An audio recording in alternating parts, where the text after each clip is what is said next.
Hi, Lory here from Mountain Mud Pottery. In today's video, I'm going to be showing how to do a faceted bowl. This technique can also be used on mugs or large bowls or vases. It just creates an interesting surface design. By cutting away, it provides more surfaces. It also has a really nice wavy rim, a double rim. So there is one sample. This one was done with using a cheese cutter to take the pieces of clay off. And I have another one here that I did using what is called a wiggle wire, which gives it a really lovely aesthetic.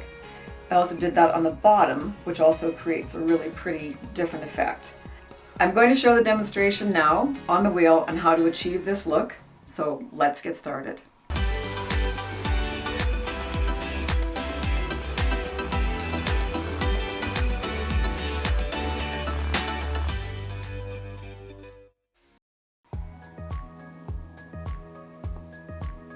As I'm doing the demo, I'm showing you how to facet a bowl. I'm going to tell you in detail, again, how to throw step by step, just as a refresher.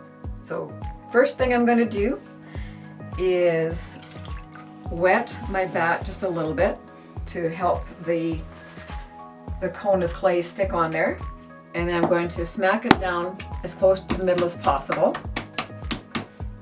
And then I get to give it a little bit of a karate chop around the edge, bringing a bit of that clay down onto the bat to help it stay on better. Then before I do anything else, I run a dry finger around the bottom. Next thing I do is I'm going to start adding water. So I get my hands wet. I'm going to be adding water, but I'm not soaking it. I'm just making it so it doesn't stick when I'm coning up and down. This first process is called coning. I'm going to go up and down a few times. And this is just centering the clay to get it ready for opening to shape your piece. It takes a few steps and you don't need to rush into it at all. Every time I make that indent in the bottom, and that gives me a reference place to place my hands so I can get a really good place to squeeze it up. So coning up is easier. Coning down tends to be the part that people have more trouble with because you can knock it off center. So the way I approach that is I have my hand in a C around the top of the cone, and then I have my other hand also as a C on the side. And I'm using the fleshy part of my hand to push from, say this is a clock, from 5 o'clock to 11 o'clock. And this helps put it on center. So if you see it kind of pushing over on the top, and then it just kind of almost puts itself back on center. So I'll do that again.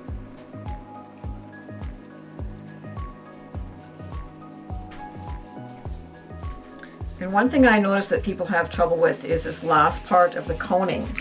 So with my right hand, when I come down, obviously I can't get my hand all the way down to the bottom. So all I'm doing is putting my right hand to the wheel head or to the bat as far as it will go.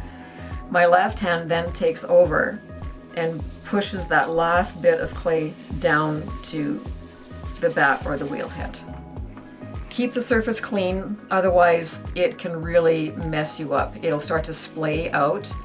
And then people tend to not know how to incorporate that bit that splays out back into the mound, which is again why I make that indent. So you're getting all that clay off there. You're making a reference point for yourself to put your hands on. I'm using more equal pressure at this point when I'm coning up, kind of squeezing it more, following it up. At the top, I round it with my thumbs to give it a nice round top, otherwise that can get really kind of uneven and jagged, and then it's hard to incorporate it back in. So coning back down.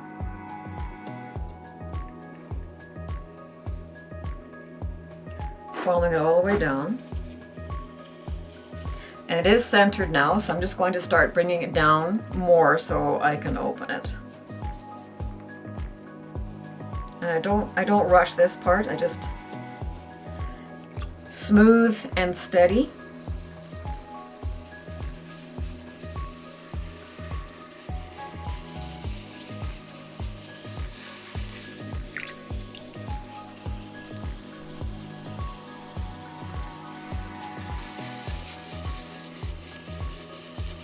And I'm just going to flatten the top using this part of my hand. And now I'm ready to open. So first I'm just going to clean up. Now when you're centering and coning up and down, the wheel head speed is fairly fast. When you're going to open, you're going to slow it down just a little bit. Your left hand always stays on the mound of clay to support it. And then with your right hand, I use my middle finger. Some people use both thumbs. I find I like this better. I'm connecting my hands for support. And I find that spot in the middle. And then I'm just going to open it. And then stop. When you're near the bottom, but not right on the bottom, I put my finger back down in the bottom of the hole and just bring the finger towards me to open it just a little bit more. And then I'm going to check the depth, the thickness of the bottom. To do that, I take my pin tool, I put it in the bottom, and then I put my finger on the bottom of the floor of the piece and check the depth. And that is about just over 1/4 inch. That is about what you want. And then I can continue to open it. So I just get my finger back in there to the bottom and then just push over to the side. Again, my left hand is supporting it because it is going to want to splay out more.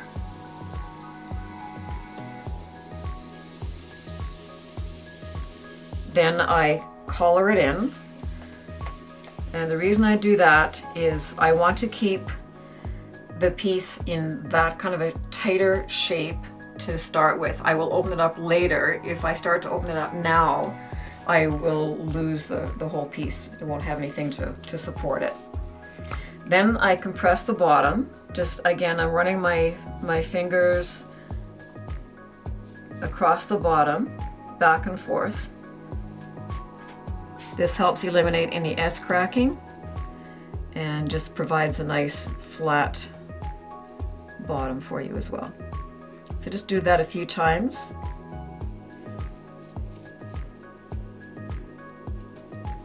And then I'm going to collar in one more time and then start pulling up the walls. This method of doing bowls is a bit different in that you want to leave the sides a bit thicker because you're cutting pieces away. So now I'm going to slow the wheel head speed down a bit more. I'm going to wet both sides of the clay by running water down both fingers on the inside and outside of the piece. Make sure I always run my fingers down just to make sure it's well lubricated. If there's a dry spot, it will kind of stick and then it may pull it off center for you. So now I'm just going to, my fingers on the inside are supporting. They're working not as actively as the outside. So I make that reference point. I use a sponge for throwing. I get the sponge under that reference point, and then I just start to bring the walls up.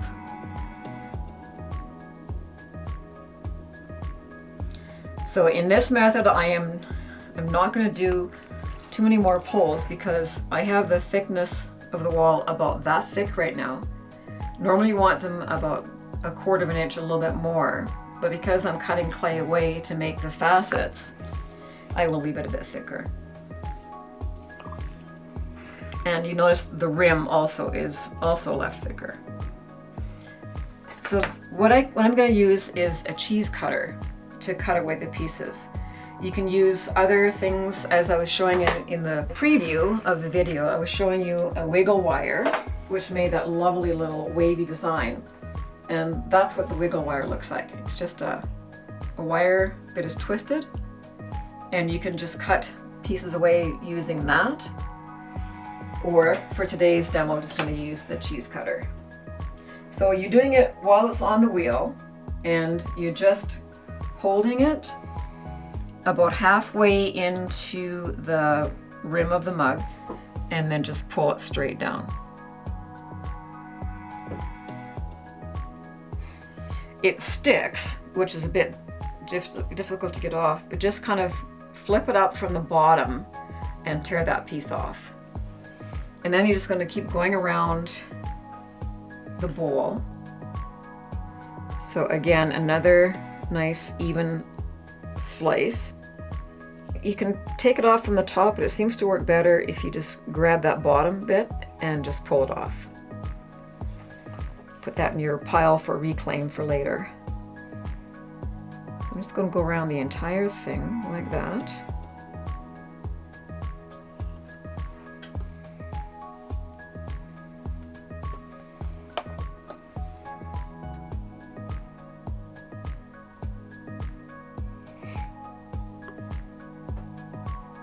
You could also just use a wire tool for this as well. But the cheese cutter just seems like it's much more stable for doing this. You can grab it better.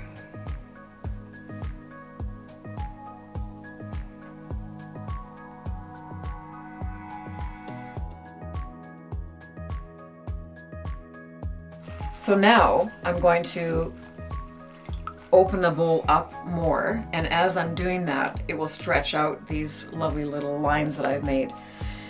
The problem with doing this is you really can't do anything on the outside anymore, or you will lose all your lines. So it's a bit challenging, but I'm going to be throwing it from the inside very gently.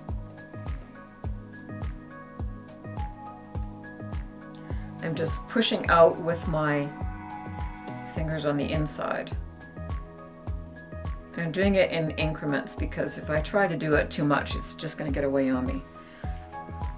So I'll just do that again.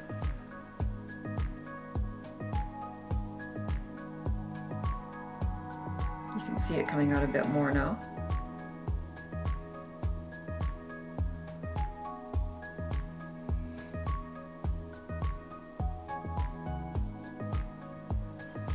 Starting to look more like a bowl. Just going to get that water out. You never want water to pool because then it weakens the clay and you could get S cracking happening there.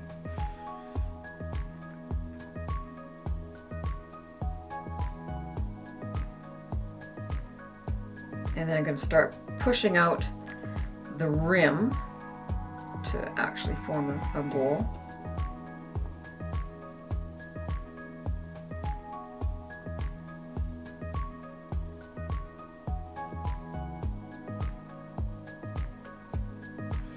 And just keep doing it until you're happy with the result.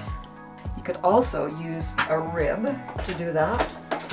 I would wet it and then go in from the top, kind of stretch that a little bit, and then just follow it down. And it's wavy, and that's because of the lines from the faceting. So you can go in from the top down, and also you can come back up from the bottom back up. So there, it's starting to really take some nice shape now, and it's got the nice wavy rim.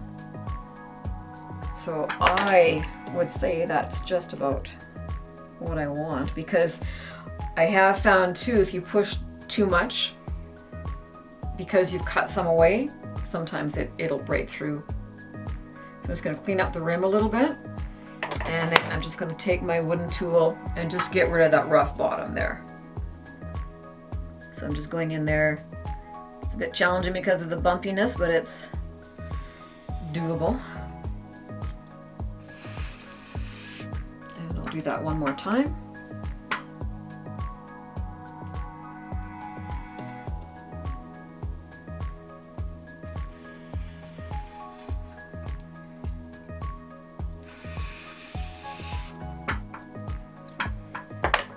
And there you have a faceted bowl. I will, after it dries out in the next video, I will show you how to trim it, because the bottom is still not 100%. I don't like the bottom 100%. And the trimming makes it look much more professional and smooth like that. So that will be one of your finished pieces. Please like and subscribe for more content that is coming up soon. I have so many ideas to share with you. Thanks for watching.